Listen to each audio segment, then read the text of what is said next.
Hello, Hello, welcome to Fram Corn Squith with Sam Cornforth. and Fred Asquith. Today, thanks for coming. Thank you again. Follow our socials. You know, we're trying to grow something big right here. Thick. Big and thick, juicy. Today, we're going to be talking about a few general things, but we're going to start off with a starter for 10 about jobs. Nice. First ever jobs, our worst jobs, blah, blah, blah, blah, blah. Our notes for this episode are hilarious. Look what you got to look forward to. COVID's coming back. Chinese balloons. Right. Okay. Okay. Sam, what's your first job? What was your first job? Tesco. Oh. Checkout. Just checkout. Yeah. Did they put you round the store or did they just put you at the checkout? So being around the store is the best part because you didn't have to deal with customers. They call it rumbling. So if you're a rumbler in Tesco, funny. you have to go rumble an aisle. So rumbling is bringing stock forward and then replacing empty stock from the back. Oh, mate, tell me how that works. So honestly, good. I'm serious. Tell me how that works. So you've got these little scanners. You scan the barcode on a shelf, and then it tells you immediately if your building has stock for that empty rack. Oh. And if it does, it says where roughly it is in the back room, which is like by the freezers. Mm. You go back there, grab a trolley that's already made by the lovely lorry drivers, and then you just wheel that out. And you don't push the trolley, you pull the trolley. Is what they taught us. Because if you push, you might kill a child. So you pull the trolley, looking back, and boop, boop. You don't have to do that, but I did that because comedian. Of course you did. Yeah, classic banter.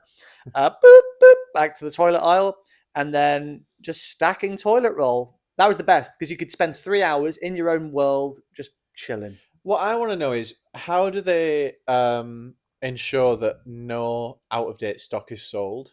Mm-hmm.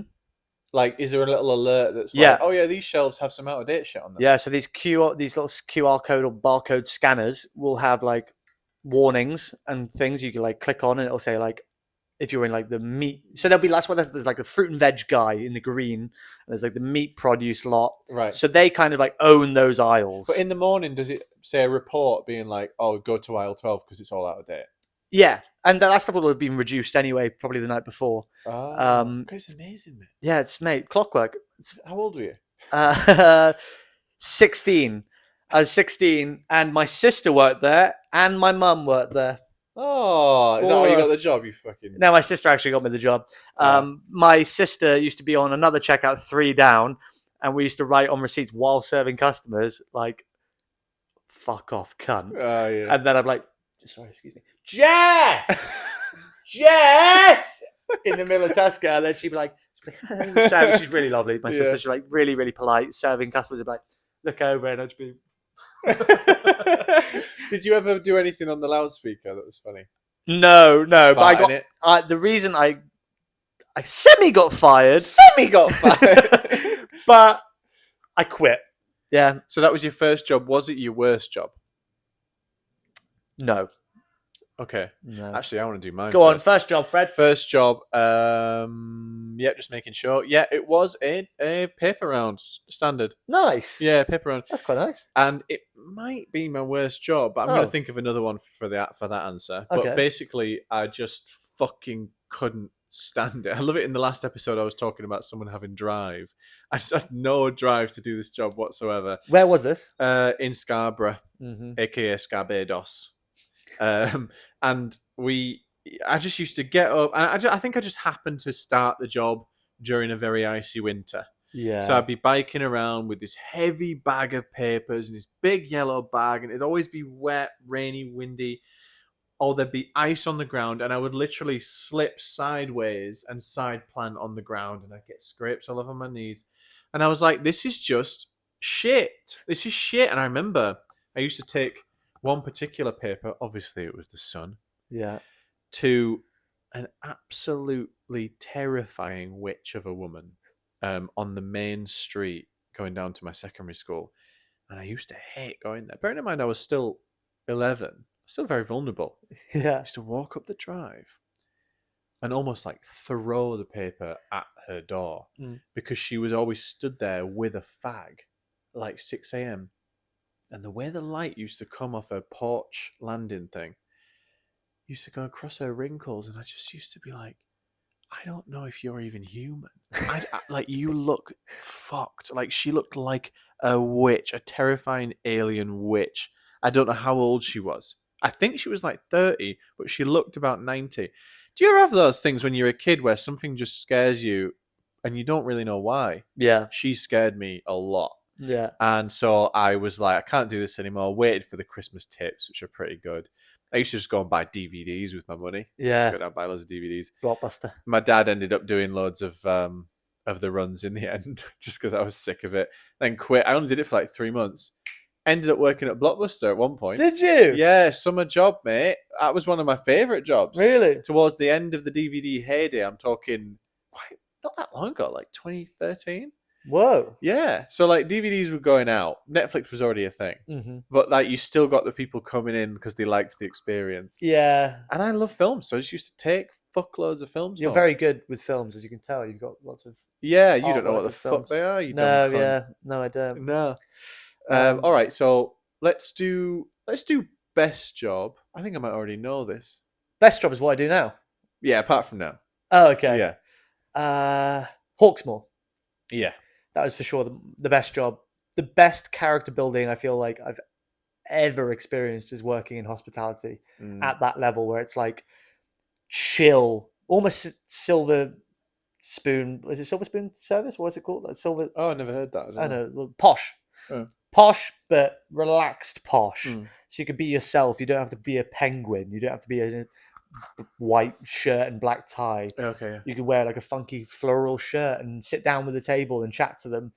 I didn't realize they were that lax with. So lax. They that's literally really cool. they like implore you. They're like, please just like take a knee, sit with the table, run Yeah. through the menu. I feel have some banter like with them. lax is the wrong word. It's actually like a good strategy to like help people get into the 100%. characters. People will be sat there clearly on a first date because when they book the table, as a waiter, you'll get like a guest note that says like first date or something like that. I love that shit. And they when the host brings a table to your section, they slip you a little note, and it might be like position 2 or girl birthday or something like that. Love it. So you know that they don't know you know that. Nice. So you give them a little bit more. You're a bit more tentative towards like a specific circumstance, whether it's a first date. So you do want to be like, well, like I said to you, you want to be that wingman for the guy. You want to be like bigging up the girl, making her feel amazing. You don't want people to feel stupid, and that was amazing. It's literally just like the fluffer of relationships. And yeah, I feel like you'd be good at that because there's a little bit of almost like improv involved. 100%. Like you're working with them. Yeah, mate. Every table has a different vibe. Yeah. So and you need to like adapt to what they want. You can't just be this like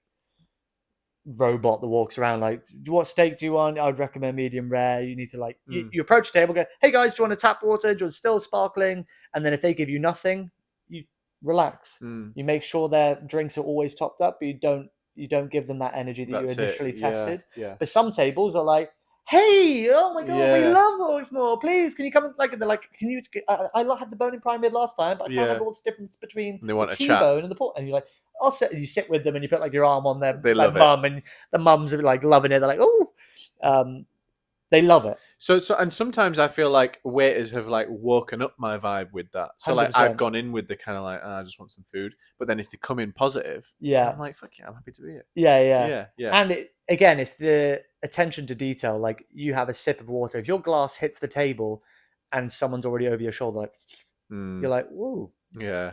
Like fucking hell, thank you. Almost a bit too quick sometimes for me. Sometimes it's a game. But Hawksmoor, best job I've had, pay wise. Like you were saying about Christmas tips, that Christmas month is still to this day the best month pay of my life. Is it? Service charge is incredible. Then people leave loads of tips, and the staff that Hawksmoor hire, they're very like meticulous of who they hire. They hire very good people. Like the chefs are incredible. Yeah. The mixologists, the people that work on the cocktail bar, are so in tune. Right, with so they're not cool. like a jack of all trades. They're actually specialists in each area. area. Everyone's a specialist. So you learn a lot as well. You can get literally if you're just like one shift, you're like, oh, I've never actually tried this dessert. They're like, I'll cover your section. Go speak to the pastry chef. She'll show you how it's made, and you'll make it. And you're like, nice. Literally like. It's like being in food tech. Yeah, I love that. But in a working environment. And also, when you're having your lunch break or something, just get a fucking steak, surely. Yeah, they give you like the offcuts, but it's unbelievable. Amazing. So Hawksmoor, big ups. You made me who I am today, and yeah, thank you. Thanks for your microphone placement. Would you just mind pointing it a bit more like this? Like at your face, yeah, at your mouth. Yeah. From an angle. Exactly. Okay. Thanks very much. Not too close. More like that. Okay, A fist. A fist. Yeah, perfect. My best job. I don't know if I've told you this. If not, I think we're gonna have a good time with this. Go on. My best job was a traffic warden. Have I told you this? No. Yeah. I was a parking attendant, like a person who puts tickets on cars for 2 summers. Wait, you're the bastard. I'm the bastard. Whoa! I mean, do you know what? Funnily, in my head, when you said, "What did you say?" Traffic warden. Traffic warden. I thought whistle Yeah. in the middle of the road, like. Oh yeah, yeah. Like in New York. I mean, that's kind of what it would be, but in reality, in Britain, it's just the bastard. Just the bastard, really. Yeah, the slow walking bastard. Now, tell me, would I be a good bastard? Yes. Yeah. Is the answer. Yeah, I'd be a good bastard. And you're so fucking tall, you can see parking cars from a mile away. And I was fucking 19 and I was already a beanpole, so not like it was great character building. You reminded me of it with Hawksmoor because for a different reason. Because like in Hawksmoor, you're dealing with different people and you're trying to make the night the best they can. Mm. As a traffic warden, I actually always never wanted to be a dickhead. Mm. But you naturally are seen as a dickhead immediately by anyone who sees you. Like 99% of people hate you from the word go. Yeah. So you build 2 things. One, you build the ability to turn them around by being nice. And secondly, you build the ability to deal with confrontation much better. Yeah, good. Now, we talked about confrontation recently. I've never had a fight and I hate it. But I'd be so bad in it if it wasn't for that job. Mm-hmm. People used to come up and be like, threatening to punch you just because you've got an outfit on and that you might ticket their car. They'd be like starting fights with you. Even homeless people would be like threatening to do all sorts of stuff to me. I remember 2 homeless guys like started on me on a corner just because I was a traffic warden. A guy on Armed Forces Day was with his son, started on me. And he was like an ex-veteran, and I was like, well, I thought this day was for people in uniform, and you're being a dick to me. Do you know what I mean? And also in front of his son. And I was like, well, fucking hell. Anyway, so you end up being like quite good in that situation. Mm. Those are the kind of negatives, but ended up being positives. The real positives are just fucking walking all day. I was just getting into the gym at the time, and I was a chubby 18-year-old after year 1 of uni. And I walked on average about 20 miles a day, like just in these shoes that lasted me 2 summers, losing weight like a fucking stone and like loving it. It was sunny. It's always sunny in Barbados. Chatting with people, walking down the beach, walking around, constantly just round the beach, around this really long beach. Do you have a photo of you in your uniform? Yeah, it's really embarrassing. I'll show you it. I'll cut it in. How embarrassing is that? I'm sorry. I haven't seen it. Yeah, so I absolutely loved it, and like I kind of miss it in a way. You're on your own all day. I loved the solitude. Podcast on, walking, thinking about shit, mate. If I was on TikTok at the time, mate, the rants that you could have gone live every day. Fuck yeah, mate. I also agree. So the best part of my worst not my worst job, my first job, Tesco, was when they would occasionally go, we need someone to bring the trolleys back in. Amazing. I just go and pick up the trolleys. Put a big high-vis coat on, zip up, headphones in, walk out, huge car park, go all the way to the end, pick up any loose trolleys, bring them back, bring them all the way to the front. That's so funny. I think that would be my worst part of that job. No, it's so nice. Wow. Just on your own, outside, fresh air. Checkout was the worst because the clock was so fucking big and you just sat there like every 30 seconds. Yeah. I used to. Actually, no. Let's go on to worst. That's funner than me talking about wardening. Worst. Go. Worst. But another one that made me the man I am today. Okay. Man-child. Which isn't today. much, really. No. Yeah. Limited. I worked for a startup company that did kids games for adults as a form of fitness. Wait, before you describe that, let me try and fucking decipher what that means. Go on. Are you telling me that you would devise, like, say, hula hooping and hopscotch for adults as fitness? Yes. Is it? Yeah. That's the worst business idea. Don't. That's not still running. Yes. What? Not successfully. Right. Yeah. When it was very unsuccessful when I was there as well. Because it's a bad idea. Yeah. So I left Hawksmoor because I wanted to go into the world of social media and marketing. And I saw on LinkedIn this advert for a social media manager with, you didn't need any experience. Perfect. You learn as you go Yeah. with a startup company that's in London. It was the worst pay I've ever had. It was like What are we talking? £980 a month. Oh, right. So we're talking like a 20K salary? Way less. Less. 900. It's like $1,000 a month. So it's like 12K a Fucking year. hell. After tax, we don't need to get into it. Yeah. Yeah. All right. So I was miserable already because I was already at that point. I was in my overdraft anyway with Hawksmoor. Even with Hawksmoor, it wasn't like quite getting me out of my overdraft. And I was like, you know what? I need to learn and I need to do it. So this is the perfect opportunity for me to get experience, put it on my CV, and then hopefully go to a bigger role like a Gymshark or something like that, which is when I eventually went to WIT. So WIT then hired me off the back of me working at the startup for a year. So it worked out, thank God. But at the time, I was paid £1,000 a month with the potential of £100 bonus, and every month they told me I wasn't worth the bonus. So they'd say, "Oh, you didn't work hard enough this month," even though I'd get there at 8 a.m. and I'd leave at 7 p.m. So I had no time really to train. I'd get home, do like a garden workout by myself, miserable. Living with a girlfriend at the time that neither of us were happy with. So everything wasn't good, and the role was awful. They had no direction, and every weekend, for £50 a day, I had to run training courses for people that wanted to be these coaches in like Richmond Park. I went to Liverpool to teach one man how to teach these games for £50 in one day. I mean, there's so much that I hate about that. Like, I mean, obviously it's inefficient, but also it's just bad. Like, it mugged me off. That man could have ended up being a CrossFit guy or something. Yeah. You know what I mean? He's ended up just doing hopscotch and a fucking. What actually were the games? So they came up with like games like there was like the Hunger Games. So they put all these like toys in the middle of a field. So you get cones, you map out like a space, and then there's the blue bibs, the yellow bibs, and then there's like yoga ball, dodgeball, football, volleyball, American football. And there's like dodgeball, but you're playing Hunger Games. So you go 3, 2, 1, blow your whistle. They run in, they grab one, and then they try and hit each other. And then if they hit, they have to run to the edge of another circle and do like 10 squats, and then run back in, and they can rejoin. So it's like it gamifies fitness for adults, and essentially it was geeks. It was people that don't like going to the gym because they're uncomfortable for whatever reason, which is a lot of people, which is fair enough.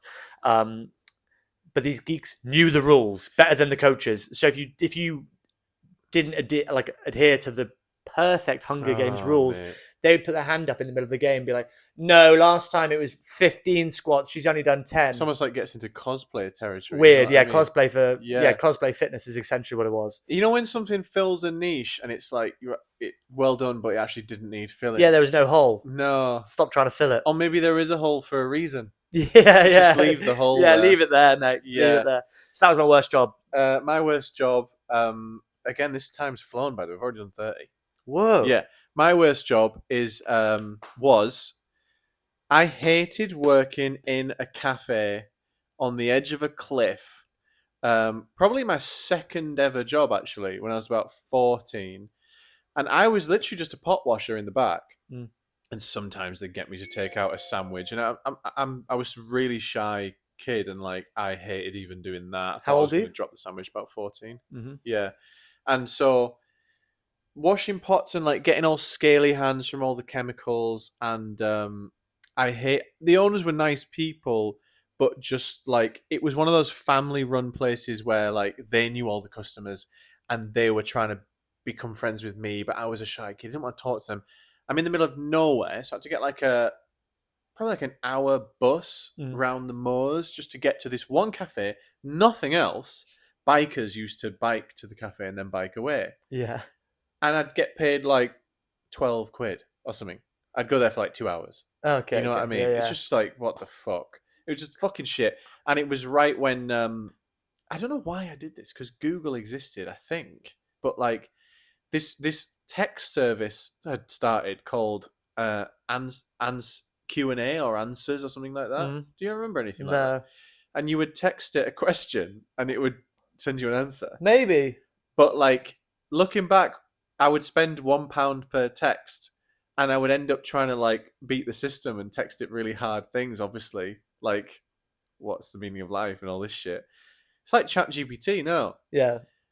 But like it was like £1 per text, and like they were obviously just googling it. I don't know why. So I would spend my time pot watching in there, getting the one piece of signal in the pantry, sending a text being like, "Who starred in the film in 19 blah blah blah?" Because I'm just a fucking weirdo, mate. I just want to. So you're getting £6 an hour, but you're texting this £1 per text. You think like half my day to this day is spent on there looking up stuff, redundant information that I don't need about things that interest me. Music, film, social media, fucking King Charles's chair. Yeah. I don't know why. So back then I didn't have access to a smartphone, so I just used to text this fucking thing. I spent like 50 quid. I spent my entire pay packet just texting this thing. I'm a bit fucked up, I think. That's odd. Yeah, a bit weird. And anyway, I fucking hated it. Anyway, I remember just to close the show, I was just such a sad place. I feel like it's the closest you can get to depression under 16. I was just at a terrible place, really not enjoying myself. I was with a girlfriend that I didn't want to be with anymore, I think. And I remember going on the bus, and at the back of the bus, no one's on this bus. We're just winding through the moors. I just remember thinking,